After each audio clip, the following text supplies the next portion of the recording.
माजी सैनिक संघटनेच्या महासंघाच्या वतीने येत्या 26 जुलै रोजी कारगिल विजय दिवस आणि ऑपरेशन सिंदूर विजय उत्सवाचे औचित्य साधून शहरातील किल्ला तलाव येथून बाईक रॅलीचे आयोजन करण्यात आले आहे, अशी माहिती संघटनेचे जिल्हाध्यक्ष जगदीश पुजारी यांनी दिली। गुरुवारी बेळगावमध्ये पत्रकार परिषदेत बोलताना त्यांनी सांगितले की ही बाईक रॅली किल्ला तलाव येथून सुरू होऊन संगोळी रायणा चौक, केंद्रीय बस स्थानक, चन्नम्मा चौक मार्गे धर्मनाथ भवन येथे होणाऱ्या मुख्य कार्यक्रमाच्या ठिकाणी पोहोचेल। बोलो भारत माता की जय, बोलो भारत माता की जय। ಎಲ್ಲರಿಗೂ ನಮಸ್ಕಾರ। ಬೆಳಗಾವಿ ಜಿಲ್ಲೆ ಮಾಜಿ ಸೈನಿಕರ ಸಂಘಟನೆಗಳ ಮಹಾ ಒಕ್ಕೂಟದ ವತಿಯಿಂದ ಇವತ್ತು ಈ ಪತ್ರಿಕಾಗೋಷ್ಠಿಯನ್ನ ಆಯೋಜಿಸಲಾಗಿದೆ। ಈ ಪತ್ರಿಕಾಗೋಷ್ಠಿಯಲ್ಲಿ ಆಗಮಿಸಿದಂತಹ ಎಲ್ಲ ಮಾಧ್ಯಮ ಮಿತ್ರರಿಗೆ, ನಮ್ಮ ಮಹಾ ಒಕ್ಕೂಟದ ಮಿತ್ರ ಸಂಘಟನೆಗಳ ಎಲ್ಲ ಅಧ್ಯಕ್ಷರಿಗೆ, ನಮ್ಮ ಎಲ್ಲ ಪದಾಧಿಕಾರಿಗಳಿಗೆ, ಮಹಿಳಾ ಘಟಕದ ಅಧ್ಯಕ್ಷರು ಹಾಗೂ ಎಲ್ಲ ಪದಾಧಿಕಾರಿಗಳಿಗೆ ನನ್ನ ನಮಸ್ಕಾರ। ಇವತ್ತು ಈ ಪತ್ರಿಕಾಗೋಷ್ಠಿಯನ್ನ ಕರೆದಿರುವಂತಹ ಉದ್ದೇಶ ಏನಪ್ಪಾ ಅಂತಂದ್ರೆ, ಇದೇ 26/7/2025 ನಾವು ಬೆಳಗಾವಿ ನಗರದಲ್ಲಿ ಅದ್ಭುತವಾದಂತಹ ಒಂದು ಕಾರ್ಗಿಲ್ ವಿಜಯೋತ್ಸವ ಹಾಗೂ ಆಪರೇಷನ್ ಸಿಂಧೂರ್ ವಿಜಯೋತ್ಸವನ್ನ ಆಯೋಜನೆ ಮಾಡಿದ್ದೇವೆ। ಈ ಆಪರೇಷನ್ ಸಿಂಧೂರ್ ವಿಜಯೋತ್ಸವ ಮತ್ತು ಕಾರ್ಗಿಲ್ ವಿಜಯೋತ್ಸವದ ವತಿಯಿಂದ ನಾವು ಬೈಕ್ ರ್ಯಾಲಿಯನ್ನ ಆಯೋಜನೆ ಮಾಡಿದ್ದೇವೆ।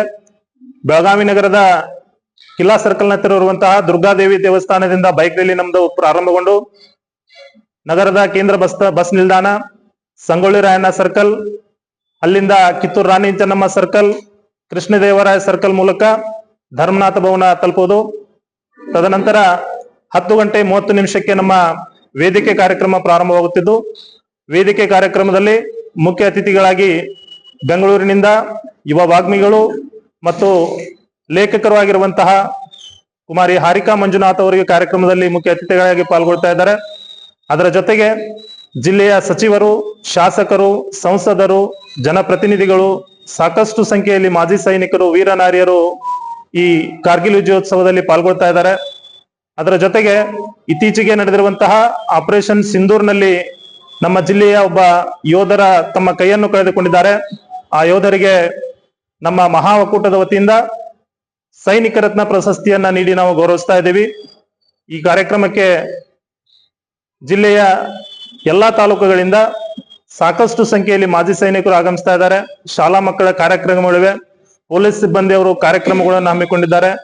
ಈ ಒಂದು ಅದ್ಭುತ ಕಾರ್ಯಕ್ರಮಕ್ಕೆ ಜಿಲ್ಲೆಯ ಎಲ್ಲ ಸಮಸ್ತ ನಾಗರಿಕರನ್ನು ನಾನು ವಿಶೇಷವಾಗಿ ಆಮಂತ್ರಿಸ್ತೀನಿ। ಎಲ್ಲರೂ ಬಂದು ಈ ಕಾರ್ಯಕ್ರಮವನ್ನ ಯಶಸ್ವಿ ಮಾಡಿಕೊಡ್ಬೇಕಂತೇಳಿ ಈ ಮಾಧ್ಯಮದ ಮೂಲಕ ತಮ್ಮೆಲ್ಲರಲ್ಲಿ ವಿನಂತಿಸಿಕೊಳ್ತೇನೆ। नमस्कार। कारगिल विजयोत्सव कार्यक्रमात माजी सैनिकांच्या मुलांना तसेच ऑपरेशन सिंदूरमध्ये भाग घेतलेल्या बेळगावच्या जवानांचा सत्कार करण्यात येणार असल्याचंही त्यांनी स्पष्ट केलं। संकल्प शिंदे, KMM मराठी, बेळगाव।